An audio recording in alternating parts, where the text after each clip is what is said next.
ছিদ্র হয়ে যাবে, এই ছিদ্র ঢাল দিয়া তুমি বেঁচে থাকতে পারবা না।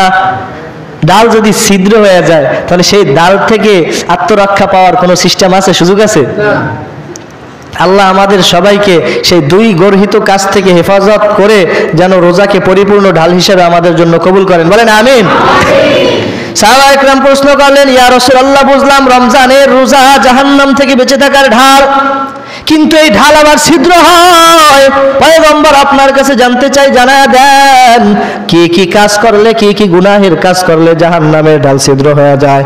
আল্লাহর পয়গম্বর বলেন, ও উম্মত, রোজা রেখে দুইটি কাজ থেকে বিরত থাকবা। কয়টি কাজ? জোরে আওয়াজ করে বলেন, কয়টি কাজ? যারা রোজা রাখবেন দুইটা কাজ থেকে হেফাজত থাকতে হবে, এখন থেকেই প্র্যাকটিস করতে হবে। আল্লাহ রাসূল বলেন, এক নাম্বার মিথ্যা কথা। বলেন, এক নাম্বার কি? মিথ্যা কথা যখন বান্দা বলে রমজানের রোজা ঢাল ছিদ্র হয়ে যায়, বলেন নাউজুবিল্লাহ। দুই নাম্বার গীবাত। দুই নাম্বার কি? দুই নাম্বার, এক নাম্বার মিথ্যা কথা, কয় ঢাল। এক নাম্বার, দুই নাম্বার, দুই নাম্বার গীবাত। এই দুইটা জিনিস যদি কোনো ব্যক্তি রোজা রেখে করে তাহলে তার ঢাল কি হয়ে যায়? ছিদ্র হয়ে যায়।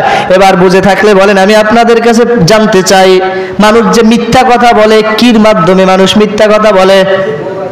জবান। বলেন, কির মাধ্যমে? মুখের মাধ্যমে। মানুষ যে গীবত করে, কিসের মাধ্যমে গীবত করে বলেন তো? মুখের মাধ্যমে। মিথ্যা কথা যেই দুই জিনিসের মাধ্যমে রোজার ঢাল ছিদ্র হয়ে যায়, একটা মিথ্যা, দুইটা গীবত, দোনোটাই মানুষ মুখের দ্বারা করে। এবার বুঝে থাকলে বলেন, মানুষ যখন রোজা রাখে সেহরি খেয়ে কির দ্বারা খায়? মুখের দ্বারা। বলেন জোরে বলেন, কির দ্বারা খায়? যখন মানুষ ইফতার করে, ইফতার করে রোজা ভঙ্গ করে, কির দ্বারা খায়? মুখের দ্বারা। মানুষ রোজা রাখলো, মুখের দ্বারা মানুষ রোজা ভাঙলো। মাঝখানে দুইটি কাজ যদি করে তাহলে মানুষ এই মুখের দ্বারাই রোজাকে ছিদ্র করে দেয়। নাউজুবিল্লাহ। তাহলে এই জবান বড় দামি সম্পদ। জবান কি ভাই? তাহলে রমজানে এই জবান নামক স্থানকে আমাদের কি করতে হবে? হেফাজত করতে হবে। যদি আমরা জাহান্নাম থেকে বাঁচতে চাই তাহলে এক নম্বর কাজ কি আমাদের? রোজা রেখে জবানকে হেফাজত করা। মিথ্যা আপনি কির দ্বারা বলেন? কথা বলে না, মুখের দ্বারা। গীবত মানুষ তো মুখের দ্বারা করে। তাহলে এই দুইটা জিনিস থেকে যদি আপনি বাঁচতে পারেন, আপনার রোজা পরিপূর্ণ হয়ে কিয়ামতের দিন জাহান্নামের ঢাল স্বরূপ আপনার সামনে দাঁড়িয়ে যাবে। বলেন সুবহানাল্লাহ। জবানকে আমরা হেফাজত করব তো সবাই ইনশাআল্লাহ? আল্লাহ আমাদের সবাইকে জবান হেফাজত করার তৌফিক দান করেন, বলেন আমিন।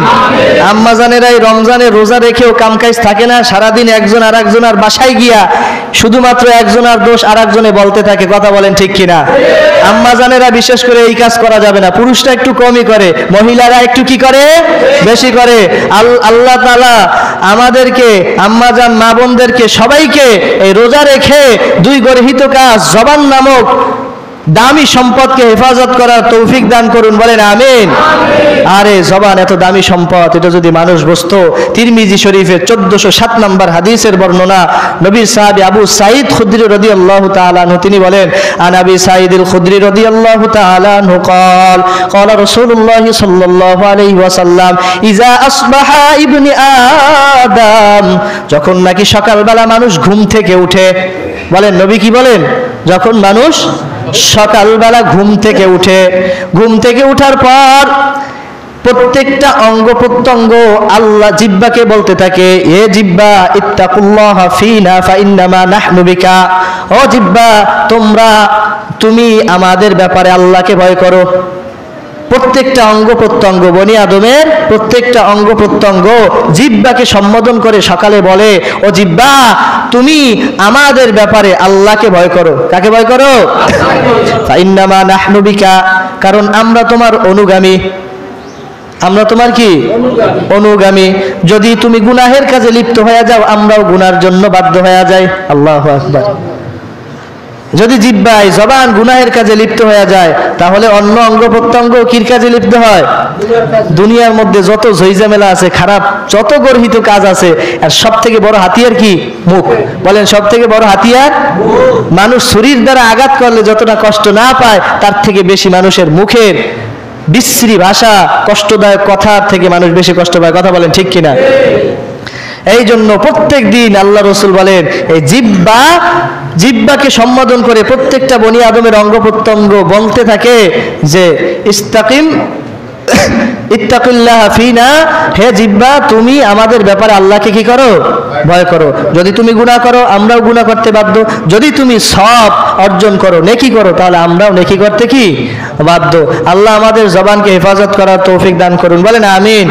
তিরমিজি শরীফের 2406 নম্বর হাদিসের বর্ণনা, উকবা ইবনে আমির রাদিয়াল্লাহু তাআলা আনহু তিনি নবীজিকে প্রশ্ন করছেন, আনা উকবাতা রাদিয়াল্লাহু তাআলা আনহু قال قلت رسول الله صلى الله عليه وسلم يا رسول الله।